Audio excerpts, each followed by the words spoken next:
구약성경 798페이지 욥기 38장 1절에서 11절까지 제가 읽겠습니다. 그때 여호와께서 폭풍우 가운데서 욥에게 말씀하여 이르시되 무지한 말로 생각을 어둡게 하는 자가 누구냐? 너는 대장부처럼 허리를 묶고 내가 네게 묻는 것을 대답할지니라. 내가 땅에 기초를 놓을 때 네가 어디 있었느냐? 내가 깨달아 알았거든 말할지니라.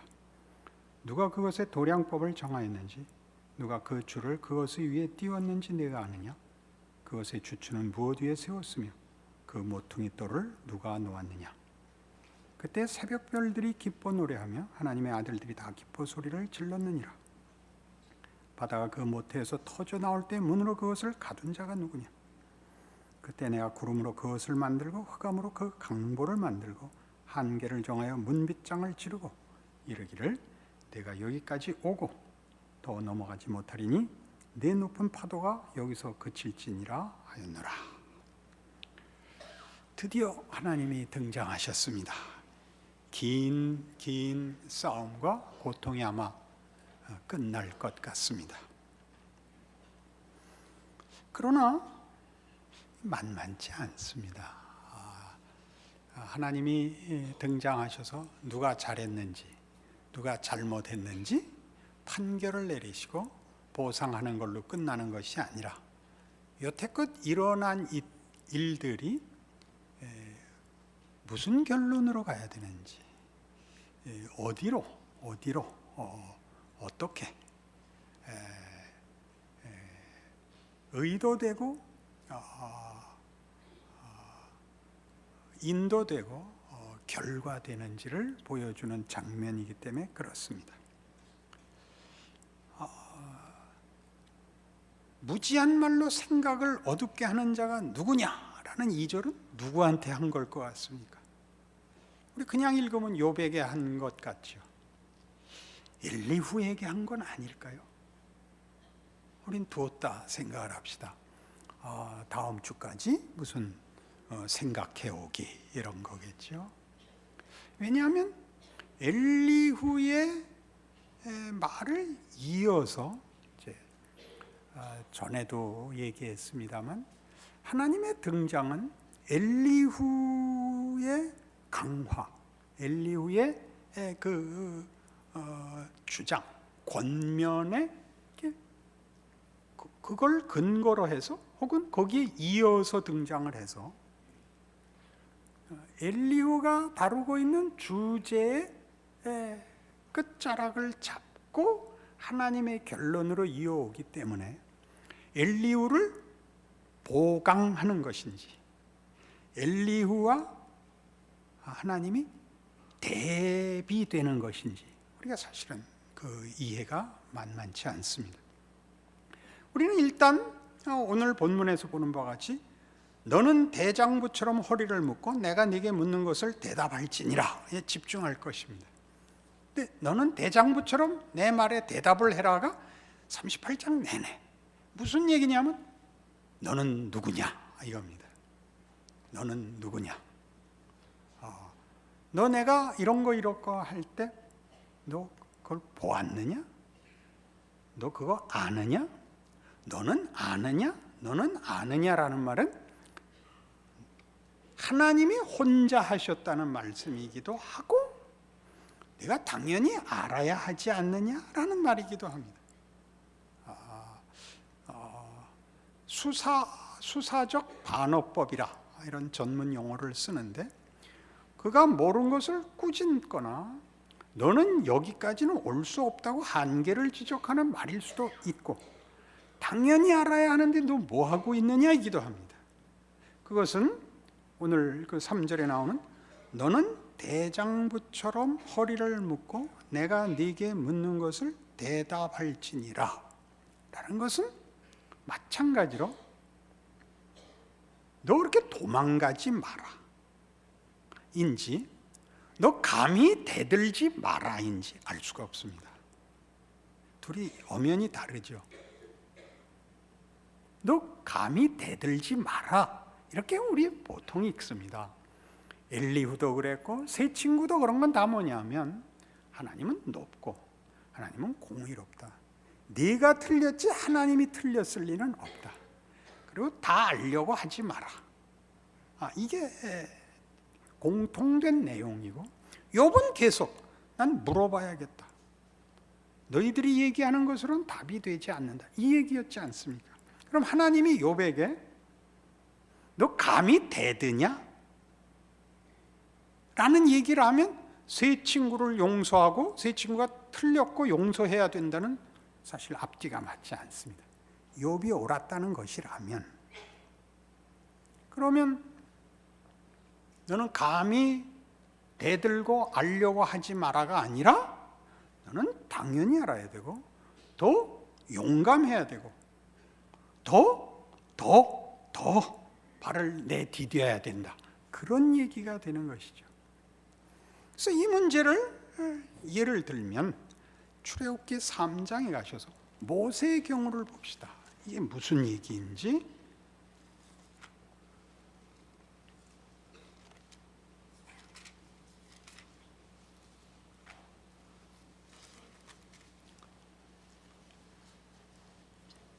출애굽기 3장 1절입니다. 이제 하나님이 모세를 부르는 장면입니다. 모세가 그의 장인 미디안 제사장 이드로의 양떼를 치더니 그 떼를 광야 서쪽으로 인도하여 하나님의 산 호렙에 이르매 여호와의 사자가 떨기나무 가운데로부터 나오는 불꽃 안에서 그에게 나타나시니라. 그가 보니 떨기나무에 불이 붙었으나 그 떨기나무가 사라지지 아니하는지라. 이에 모세가 이르되 내가 돌이켜 가서 이 큰 광경을 보리라. 떨기나무가 어찌하여 타지 아니하는고 하니 그때 여호와께서 그가 보려고 돌이켜 오는 것을 보신지라. 하나님이 떨기나무 가운데서 그를 불러 이르시되 모세야 모세야 하시매 그가 이르되 내가 여기 있나이다. 하나님이 이르시되 이리로 가까이 오지 말라. 네가 선 곳은 거룩한 땅이니 네 발에서 신을 벗으라. 또 이르시되 나는 네 조상의 하나님이니 아브라함의 하나님, 이삭의 하나님, 야곱의 하나님이니라. 모세가 하나님 배웠기를 두려워하여 얼굴을 가리매 여호와께서 이르시되 내가 애굽에 있는 내 백성의 고통을 분명히 보고 그들이 그들의 감독자로 말미암아 부르짖음을 듣고 그 근심을 알고 내가 내려가서 그들을 애굽인의 손에서 건져내고 그들을 그 땅에서 인도하여 아름답고 광대한 땅, 젖과 꿀이 흐르는 땅 곧 가나안 족속, 헷 족속, 아모리 족속, 브리스 족속, 히위 족속, 여부수 족속의 지방에 데려가려 하노라.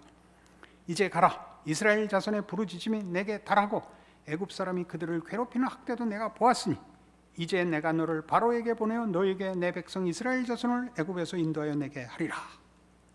무시무시하고 영광된 하나님의 부르심입니다. 모세가 뭐라고 대답하죠? 11절 모세가 하나님께 이르되 내가 누구이기에 바로에게 가며 이스라엘 자손을 애굽에서 인도하여 내리까. 개정개혁은 누구이기에 이렇게 되어 있지만 옛날 개혁 성경이 조금 더 표현이 구문적이죠. 구문이라 그러나 구어체죠. 내가 누구 관대 가며 이렇게 돼 있었죠. 성경 많이 읽은 사람은 익숙해졌죠. 내가 누구 관대 가며. 모세의 말은 무슨 뜻일까요? 하나님이 하나님이신 거는 알겠지만 여태껏 침묵하시다가 어느 날 갑자기 나타나셔서 가라 그러면 그냥 그게 가지는 겁니까? 뭘 저를 설득하시든가 갈 만큼 뭘 준비시키셔야지. 양떼 따라 여기 생각 없이 왔는데 갑자기 가라 이렇게 밑도 끝도 없이 이렇게 할 수 있는 겁니까? 말하자면 그런 것입니다. 그 말이 여러분 이해가 되십니까? 밑도 끝도 없이. 욥기 7장에 가면 욥이 이 어려움을 당하자 정신이 나가가지고 맨 처음에 보였던 반응 중에 하나가 뭐였는지 아십니까? 욥기 7장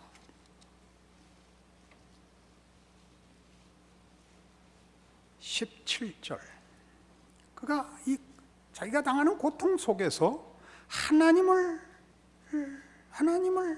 외면할 수도 없고 자신의 고통이 해결되지는 않고 이렇게 부르짖었습니다. 사람이 무엇이기에 주께서 그를 크게 만드사 그에게 마음을 두시고 아침마다 권징하시며 순간마다 단련하시나이까? 주께서 내게서 눈을 돌이키지 아니하시며 내가 침을 삼킬 동안도 나를 놓지 아니하시기를 어느 때까지 하시리까? 사람을 감찰하시느니요 내가 범죄하였던들 주께 무슨 해가 되오리까? 어찌하여 나를 당신의 관역으로 삼으셔서 내게 무거운 짐이 되게 하셨나이까? 주께서 어찌하여 내 허물을 사하여 주지 아니하시며 내 죄악을 제거하여 버리지 아니하시나이까? 내가 이제 흙에 누우리니 주께서 나를 애써 찾으실지라도 내가 남아있지 아니하리이다. 이 말 이해가시죠? 안 간다 이거죠. 믿음이 좋아서. 욥이 하는 불평이 뭐죠? 하나님, 내가 하나님 편을 든다고 무슨 하나님에게 도움이 되겠으며 나 하나 잘못한다고 하나님에게 무슨 누가 되겠습니까? 뭐 굳이 이런 일을 벌이십니까? 내가 뭐길래? 우리가 제일 먼저 하는 반응입니다. 하나님 다른 거 원치 않습니다. 살아있는 동안 그냥 자존심 하나 지키게 놔두십시오. 그냥 죽어버리면 그냥 없어지는 걸로 그냥 괜찮습니다. 하나님이 그렇게 못하시겠다는 것이 욥기입니다. 내가 누굽니까? 하나님이 지금 오늘 38장에 등장하셔서 맨 처음 한 얘기가 너는 대장부로 부름을 받았느니라. 꼬리 내리고 도망가지 마라 그러는 장면이라니까요. 내가 당한 모든 일에 대하여 그저 나도 더 이상 바라지 않을 테니 그냥 없었던 걸로 합시다. 이렇게 안 가시겠대요. 왜? 하나님이 이제 묻는 겁니다. 너는 마땅히 알아야 되는 존재다. 내가 땅에 기초를 놓은 걸 넌 알아야 되는 존재다. 내가 이런저런 일을 한 하나님인 줄 너는 알아야 된다. 욥아 이걸 보았느냐? 욥아 이걸 아느냐? 그럴 때 욥은 이것 엘리후가 그토록 크게 얘기했던 하나님은 천지를 창조하신 이 큰 세계 위에 계시는 분이고 너는 그 창조 세계의 한 조그만 인간에 불과하다 라고 세상이라는 틀 무대 속에 한 조그만 지점에 불과하게 꾸짖어 감히 하나님께 대들며 불만이 있단 말이냐라고 누르는 데 대하여 하나님은 그가 이 무대의 어떤 배경이 아니라 하나님이 주인공으로 삼은 주인이다라고 이렇게 빼놓는 것입니다. 이 안에 이걸 보았느냐? 이걸 보았느냐? 이걸 아느냐? 이건 네가 했느냐? 이렇게 빼놓고 있습니다. 어디다가? 창조 세계 안에 묻고 있지 않고 창조하신 하나님의 대화자로 설명하고 설득하는 어떤 힘의 대단한 존재로 취급되고 있습니다. 이것이 너는 누구냐? 욥이 당한 모든 일들이 왜 일어났느냐? 그가 다만 자연 질서의 한 부분과 거기에 속한 조그만 존재이기 때문은 아니다 이거죠. 그보다 훨씬 크기 때문에 이런 일들이 일어나도록 내가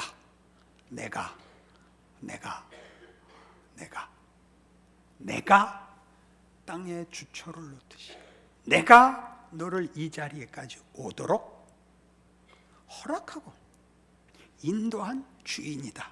그렇게 얘기하는 거죠. 그러니까 너무 모세 하나 갖고 너무 그러시는 거 아닌가? 그러면 사무엘 하로 가보십시다.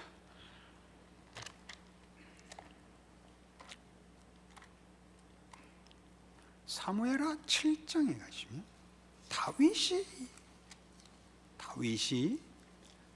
7장 18절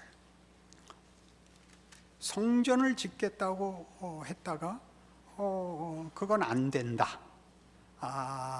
그건 내 아들이 지을 것이다. 그러면서 다윗을 축복하시는 하나님의 말씀이 이제 나단 선지자를 통하여 허락됩니다. 다윗이 이제 거기에 답합니다. 7장 18절 다윗 왕이 여호와 앞에 들어가 앉아서 이르되 주 여호와여 나는 누구이며 내 집은 무엇이기에 나를 여기까지 이르게 하셨나이까? 주 여호와여, 주께서 이것을 오히려 적게 여기시고 또 종의 집에 있을 먼 장래의 일까지도 말씀하셨나이다. 주 여호와여, 이것이 사람의 법이니이다. 주 여호와는 주의 종을 아시오니 다윗이 다시 주께 무슨 말씀을 하오리까? 주의 말씀으로 말미암아 주의 뜻대로 이 모든 큰 일을 행하사 주의 종에게 알게 하셨나이다. 그런즉 주 여호와여, 이러므로 주는 위대하시니 이는 우리 귀로 들은 대로는 주와 같은 이가 없고 주 외에는 신이 없음이니이다. 땅의 어느 한 나라가 주의 백성 이스라엘과 같으리까?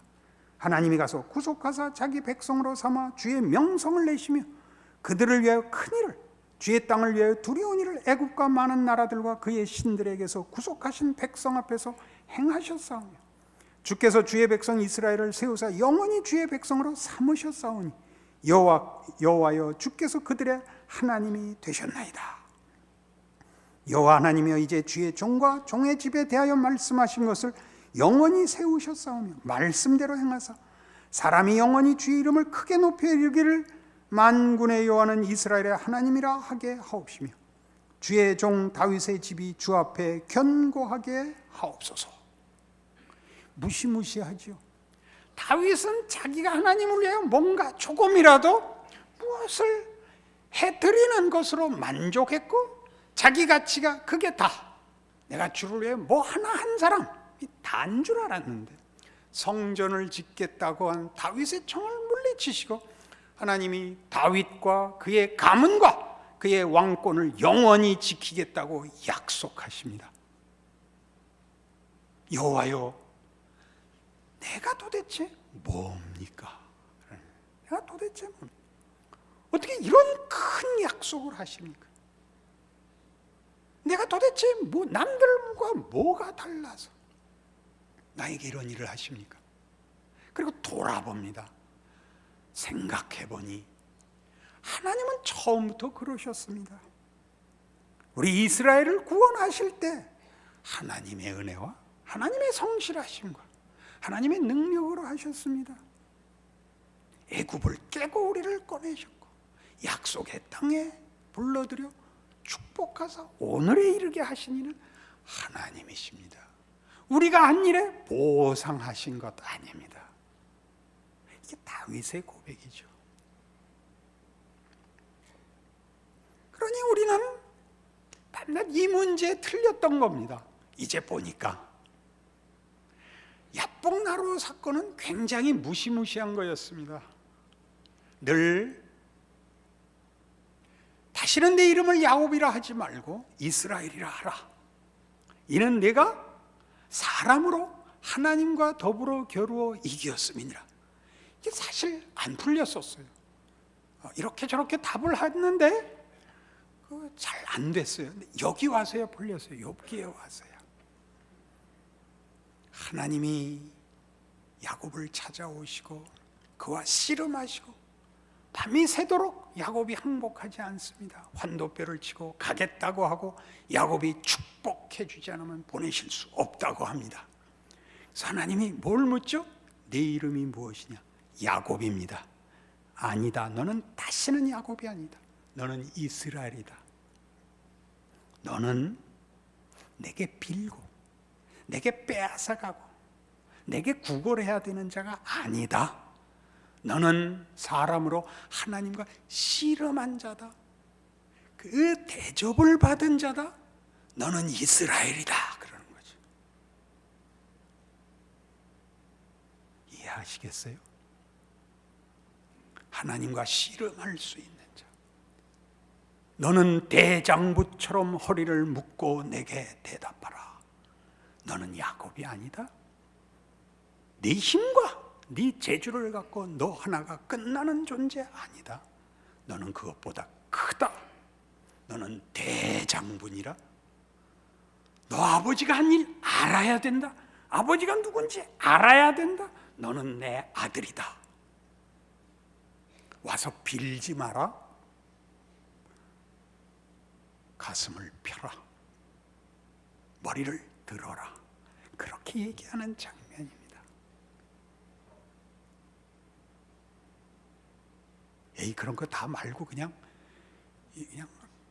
그냥 형통하게만 해주세요. 그러는 거예요. 표정들이 다 나쁘신데 감동은 개뿔도 없고. 결국은 신앙이란 이런 싸움입니다. 인간이 뭐냐, 인생이 뭐냐에 대한 이해입니다. 살아있는 한평생 의미 있게 살다 죽으면 그만인 것이냐, 쓸만하기 위해서 예수를 믿는 것이냐, 이겁니다. 우리의 운명과 영원이 있느냐, 인간의 가치가 한 세상이 다냐, 영원한 것이냐, 현생에 다 시작과 결말이 있는 것이며 확인이 있는 것이냐, 아니면 더 큰 약속 속에서 이것이 준비되고 만들어가는 과정이냐 라는 이해가 없으면, 그리고 그 이해에 따라 신앙은 바뀌는 것입니다. 현세에서 여러분의 소원을 다 이루시려면 여러분은 예수의 죽음을 이해할 수 없습니다. 예수님이 다시 오신다는 것도 여러분을 만족시킬 수 없습니다. 하나님이 여러분 안에서 만들려고 하는 걸 놓치게 되고 다 그만두시고 나 살아 생전에 이 조그만 부탁 하나 들어주십시오로 전락할 수밖에 없습니다. 그러니 기독교 신앙이란 사실은 무시무시한 것입니다. 요한복음 15장에 가면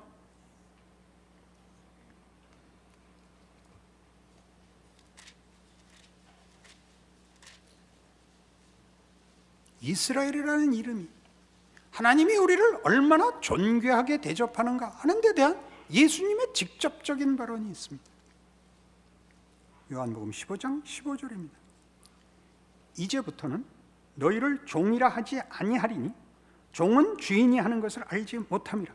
너희를 친구라 하였노니 내가 내 아버지께 들은 것을 다 너희에게 알게 하였음이라. 어떡할래요? 예수님의 발언이에요. 종은 주인이 하는 것을 알지 못합니다. 엘리후는 바로 그 문제에서 틀렸죠. 하나님은 이렇게 높고 그가 만드신 세상이 이렇게 크고 너는 거기 일개 조그만 인간에 불과한데 뭐라고? 하나님 만나보자고? 이해할 수 없다고? 내 주제를 알아라. 너희는 내 종이 아니다. 종은 주인이 하는 일을 알지 못하지만 나는 너희에게 아버지께 들은 것을 다 알려주러 온 너희 친구다. 그러니 욥기 38장이 지금 하나님이 계속 묻는 거죠. 너 이거 알아야 된다? 너 이거 알아야 된다. 아버지가 아들한테 하는 것이요, 아버지가 종한테 하는 것과 아들에게 하는 것과는 다르죠. 종에겐 시킬 일을 얘기하고 아들에겐 알아야 할 일을 가르치죠. 그 훈련 받는 거 다 싫어하는 겁니다. 누가 더 편해서? 종이 편하죠. 해지면 나가서 놀면 되니까. 아들은 그때 부르는 것입니다. 종 나간 다음에 얘야 안방에 들어오너라. 내가 할 말이 있다. 그런 거 아닌가요? 욥기 42장에 가면 그러니까 이 얘기가 나오는 겁니다. 42장 결론이죠. 결론에 뭐가 나왔죠?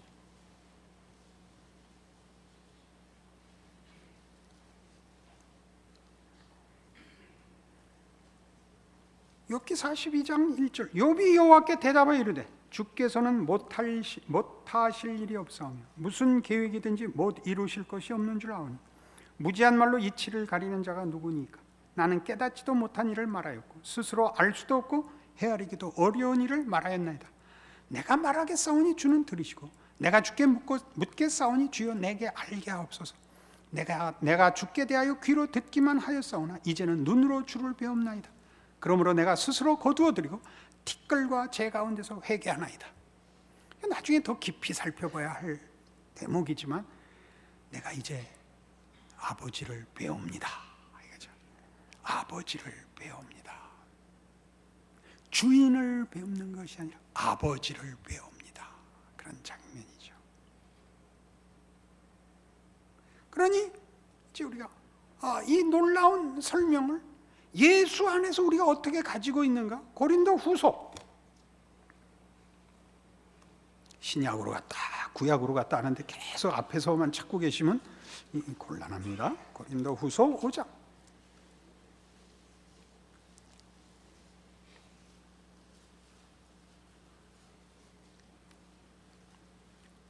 17절, 이 무시무시한 말이 무슨 뜻인지 알아야 돼요. 그런즉 누구든지 그리스도 안에 있으면 새로운 피조물이라. 이전 것은 지나갔으니 보라 새 것이 되었도다.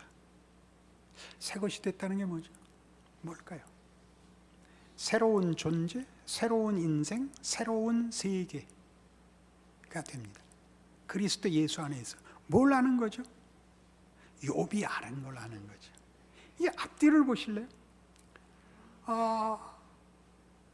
13절부터 보세요. 우리가 만일 미쳤어도 하나님을 위한 것이요 정신이 온전하여도 너희를 위한 것이니 그리스도의 사랑이 우리를 강권하시는도다. 이거 권력으로 누른 거 아니고 강요한 게 아니고 그리스도의 사랑. 사랑은 대등해야 하는 거예요. 사랑의 반대말은 여러 개 있어요. 사랑의 반대말 중에 대표적인 것은 증오라고 그래요. 무관심이라고 그래요. 성경적으로는 동정이에요. 동정을 받고 결혼할 수는 없어요. 해보시면 다 아는 거예요. 동정을 받아서 결혼할 수는 없어요. 대등해야 돼요. 그리스도의 사랑이 우리를 강권하시는도다. 우리가 생각하건대 한 사람이 모든 사람을 대신하여 죽었은즉 모든 사람이 죽은 것이라. 그가 모든 사람을 대신하여 죽으시면 살아있는 자들로 하여금 다시는 그들 자신을 위하여 살지 않고 오직 그들을 대신하여 죽었다가 다시 살아나시는 이를 위하여 살게 하려 함이라. 자기 자신을 위하여 사는 것은 뭐죠? 하나님에게 도움을 청해서 자기가 아는 인생, 자기가 소원하는 세상이 전부인 겁니다. 그것 아니고 아버지를 만나는 겁니다. 아버지의 세상, 아버지의 뜻에 부름을 받는 겁니다. 그러므로 우리가 이제부터는 어떤 사람도 육신을 따라 알지 아니하노라. 비록 우리가 그리스도도 육신을 따라 알았으나 이제부터는 그같이 알지 아니하노라. 그런즉 누구든지 그리스도 안에 있으면 새로운 피조물이라. 이전 것은 지나갔으니 보라 새 것이 되었도다. 이제는 사람을 그 사람의 성격, 그 사람의 능력, 그 사람의 취향 같은 것으로 취급하지 않습니다. 하나님이 아버지입니다. 그러니 기독교에서 요구하는 모든 덕목이 여기서 나오죠. 용서해라, 기다려라, 믿음을 가져라가 나오죠. 왜요? 아버지 때문에. 이 욥기죠.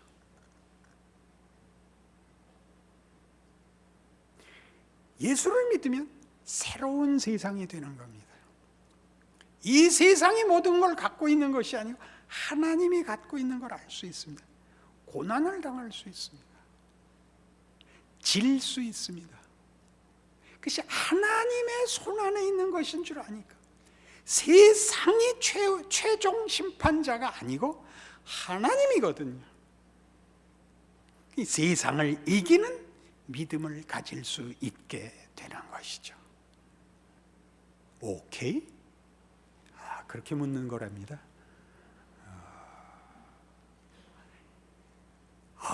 이건 놀라운 것입니다.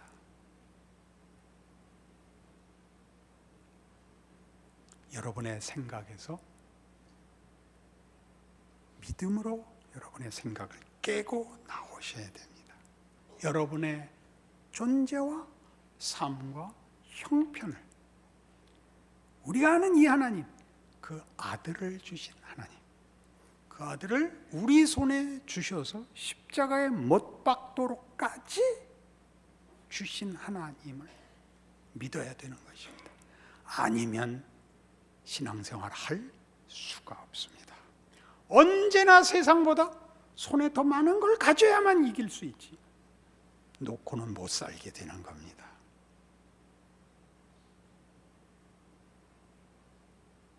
아멘.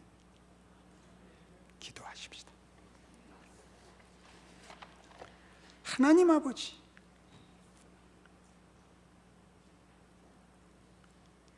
예수를 믿는다는 신앙 고백은 얼마나 클까요? 당연히 세상보다 큽니다. 우리가 할 수 있는 것보다, 세상이 위협하는 것보다 당연히 큽니다. 그 큰 것 가지게 하십니다. 그렇게 우리를 부르시고 그렇게 우리를 붙드십니다. 도망갈 수 없습니다. 하나님이 타협하시지 않기 때문입니다. 그러니 하나님의 부르심 앞에 순종해야 할 뿐만 아니라 믿음을 가지고 더 큰 세상을 살아야 합니다. 우리가 원치 않는 것 혹은 욕심내는 것 모두 다 주의 손에 맡겨야 합니다. 그리하여 이 위대하고 이 놀랍고 이 경이롭고 감사한 인생을 살아내야 합니다. 그 삶을 살아내는 우리 모두 되게 하여 주시옵소서. 예수님 이름으로 기도합니다. 아멘.